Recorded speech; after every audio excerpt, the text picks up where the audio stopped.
Before the world knew the word Egypt, there was Kemet. The ancients who lived along the Nile did not think of themselves as Egyptians. They were the people of the Black Land.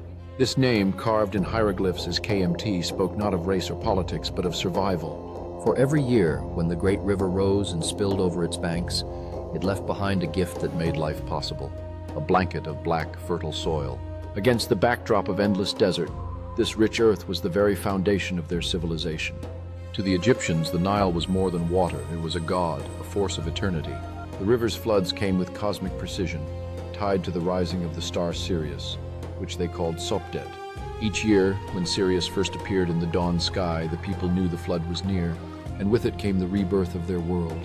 Crops would grow, granaries would fill, and temples would rise in honor of the gods who kept this cycle alive. This rhythm of flooding and renewal became the heartbeat of Kemet. The black soil was not just physical, it was spiritual. It reminded the people that life could rise out of death, that darkness could give birth to light. For them, this was more than agriculture. It was a reflection of the universe itself.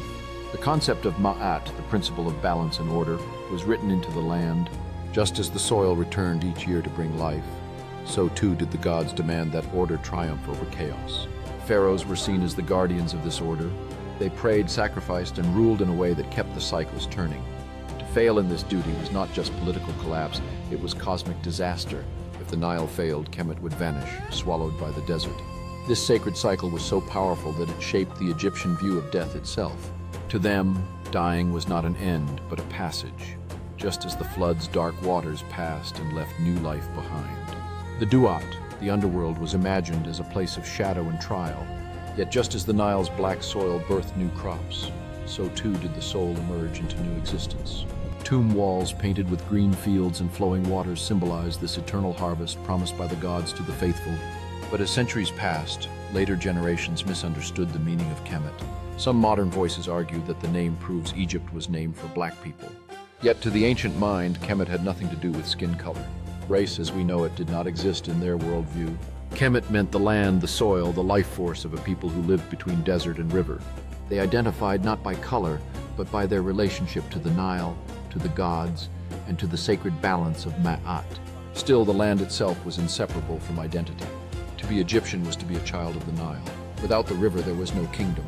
Without the soil, there was no life. The name Kemet was not a claim of blood or politics, and it was a testimony. It said, here at the edge of the desert, life conquers death. Here, black soil defies red sand. Here, the gods have given us eternity. This is why Kemet endured as more than a place. It became a symbol, a land where heaven and earth met, a kingdom where agriculture was divine ritual, where astronomy guided harvests, and where the soil itself carried a cosmic message. To the people of the Nile, every grain of black earth was sacred. It was proof that the gods favored them, proof that rebirth was certain, proof that even in the shadow of death, life would return. So when we say Kemet today, we are not just naming a land. We are speaking of philosophies, a vision of the world where balance, rebirth, and eternity were written into the soil itself. And yet Kemet was only half the story. For beyond the river's fertile embrace lay another world, a land of fire and emptiness, of chaos and danger. The ancients called it Deshret, the Red Land. And just as Kemet meant life, Deshret meant trial, destruction, and death. If Kemet, the Black Land, was the cradle of life, then Deshret, the Red Land, was its shadow. Beyond the fertile strip of soil along the Nile stretched a world of silence and fire, deserts of endless sand, blazing sun, and deadly creatures. To the ancients, this was more than barren land. It was the realm of danger, trial, and chaos. The Egyptians believed Deshret belonged to Set, the god of storms, violence, and disorder. His domain was one of scorpions and serpents, sandstorms, and death. Raiders came through its burning paths, seeking to plunder the wealth of the Nile. Travelers who wandered too far into its emptiness rarely returned. To the people of Kemet, Deshret was not simply a wasteland. It was chaos itself, the eternal threat that pressed against their fragile oasis.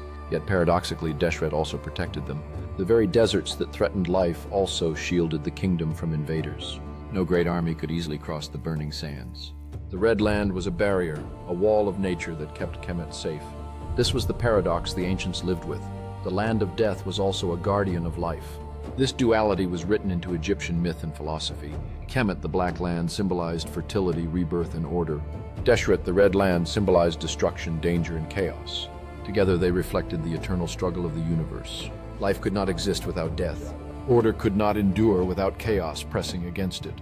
The Egyptians did not separate the two. They understood that both were necessary parts of creation. For the pharaoh, this balance was a sacred duty.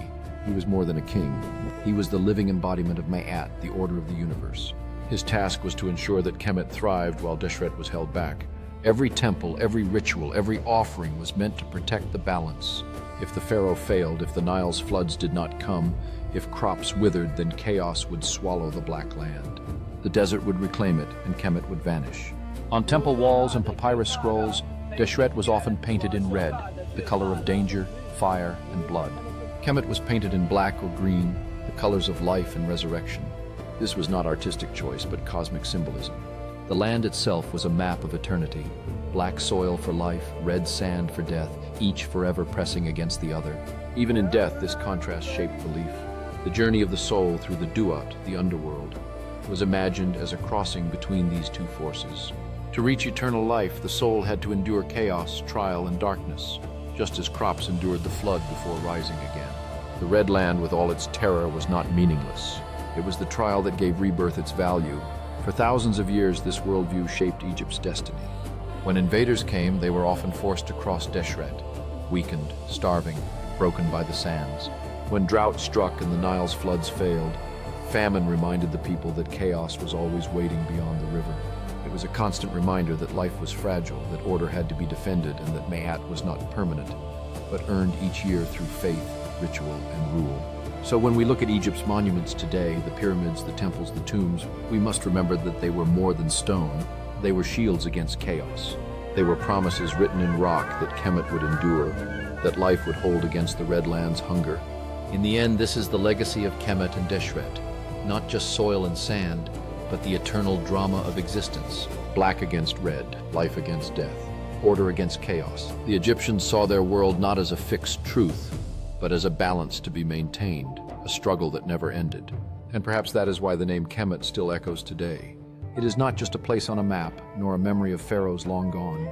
It is a vision that even in a world of chaos and fire, life can bloom, that even on the edge of death, rebirth is possible. Kemet, the Black Land, stood because it held its ground against Deshret, the Red. Together they told the story of a people who understood that life itself is a battle, not to destroy chaos, but to balance it. A truth carved not just in stone, but in the very soil and sand of the land they called home.